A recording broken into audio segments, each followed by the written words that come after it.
हमारे एक साथी को कितने बर्बरता पूर्वक मारा गया है। आप सभी को ये भी पता होगा कि इस देश में संविधान का राज चलता है, पता है ना? देश में किसका राज चलता है? और हम इस देश के क्या हैं? हम इस देश के क्या हैं? इस देश के मालिकों को लट्ठों से, डंडा से मात्र आपके खंडवा में नहीं, क्यूली में भी मारा गया था। अब ये लड़ाई मात्र खंडवा की लड़ाई नहीं है, ये लड़ाई मात्र मध्य प्रदेश की लड़ाई नहीं है। अब ये लड़ाई पूरे देश की हो चुकी है कि कब तक आदिवासियों को इस प्रकार से लठ और डंडों से मारोगे, जब यहाँ पुलिस प्रशासन है, यहाँ कलेक्टर है। पुलिस प्रशासन किसके लिए बनाया गया है? ताकि कानूनी व्यवस्था को ढंग से संचालित कर सके। न्यायिक व्यवस्था यहाँ पर बनी है।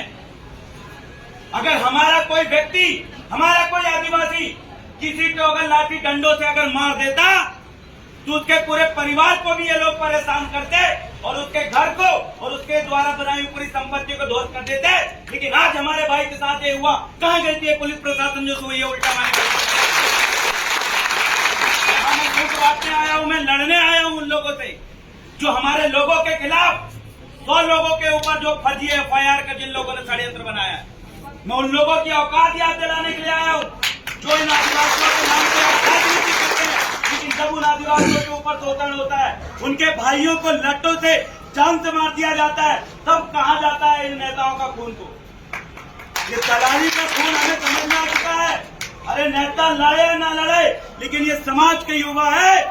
जब जब आपके ऊपर कुछ गलत होगा, जब जब आपके ऊपर आ जाएगी, तो पूरा युवा जोत सड़कों में उतर के संसद वाली पावर यहाँ दिखाएगा। हमने चुन के विधानसभा और सांसद में पहुंचाया ताकि ये घटना दोबारा न घटे। हमारे आदिवासी भाइयों को मारने से पहले, लट्टों से मारने से पहले उनका खून क्यों नहीं खोला? उनको डर क्यों नहीं लगा? क्योंकि साथियों, ये बहुत बड़ी बात है। ये बात डर की है। आप सोच के देखिए, कोई उच्च वर्ण का व्यक्ति को अगर हमारा आदिवासी भाई मारे तो सोचता है यार ये चलो अब इंसानियत जिंदा है उसके अंदर। लेकिन हमारे लोगों को मारते समय उनको इतना सा भी डर नहीं लगा कि इसकी समाज है, इसका भाई है, इसकी बेटी है, इसके बहन है, इसके मम्मी पापा है। उनके बारे में जरा सा भी ये ख्याल नहीं करते। क्यों? क्योंकि उनका हाथ कांपता नहीं। उनको लगता है कि आदिवासी जानवर है, लेकिन उनको ये बताना पड़ेगा कि आदिवासी तुम जानवर समझते हो। अरे जिस दिन शेर बन के वो धारने का और जंगल से गोटी पकड़ा सकता है। हम आदिवासी हैं, अपने भाइयों के लिए, अपनी बहनों के लिए, किसी के भी ऊपर अगर कुछ होगा तो हम यहाँ पर जैसे यहाँ एकत्रित हुए हैं, मध्य प्रदेश या देश के किसी भी कोने में वहां भी एकत्रित होंगे। हमारी मांग है कि जो फर्जी FIR डाले हैं आप उनको वापिस लीजिए प्रशासन। हमारी मांग है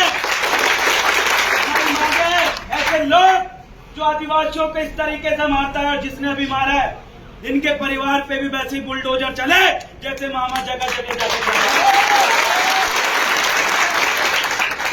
छिंदवाड़ा से इतना दूर आया हूँ, छिंदवाड़ा से इतना दूर आया। क्यों आया हूँ मैं? औकात याद दिलाने हमें आता है। अरे मेरे ऊपर इतने सारे मामले चले, जेल में रहा मैं अपने समाज के खातिर कि अगर कोई भी व्यक्ति इस आदिवासी समाज के ऊपर अगर आंख उठा के गलत तरीके से देखेगा तो उसको सबक सिखाने का काम हमें अच्छी तरीके से आता है।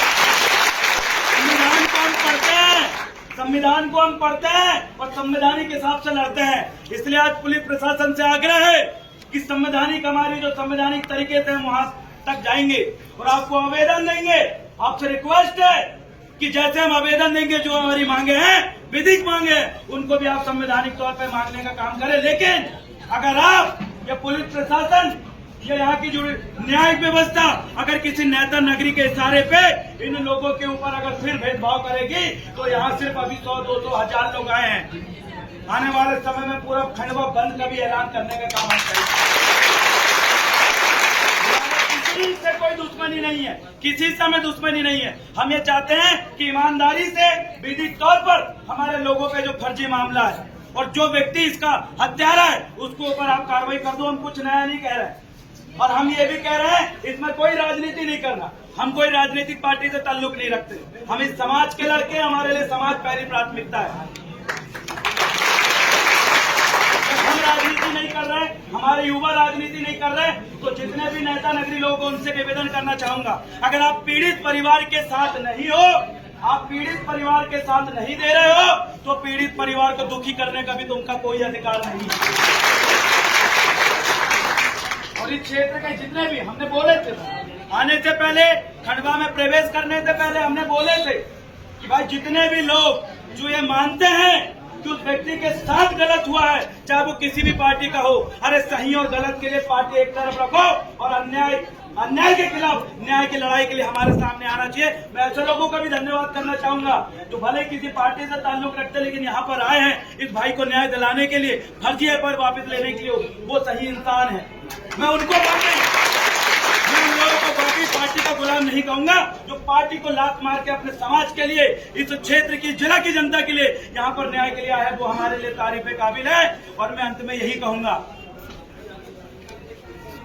कहूंगा कि आदिवासी समाज इस देश में राज करने के लिए पैदा हुआ था और राज करेगा, आने वाले समय में भी करेगा। अगर इस समाज को किसी प्रकार से कोई भी लाठी से और हमारी माँ बहनों को कोई भी अगर गलत नजर से देखेगा तो हम ऐसे ही इकट्ठे होकर शासन प्रशासन की नींद उड़ाने का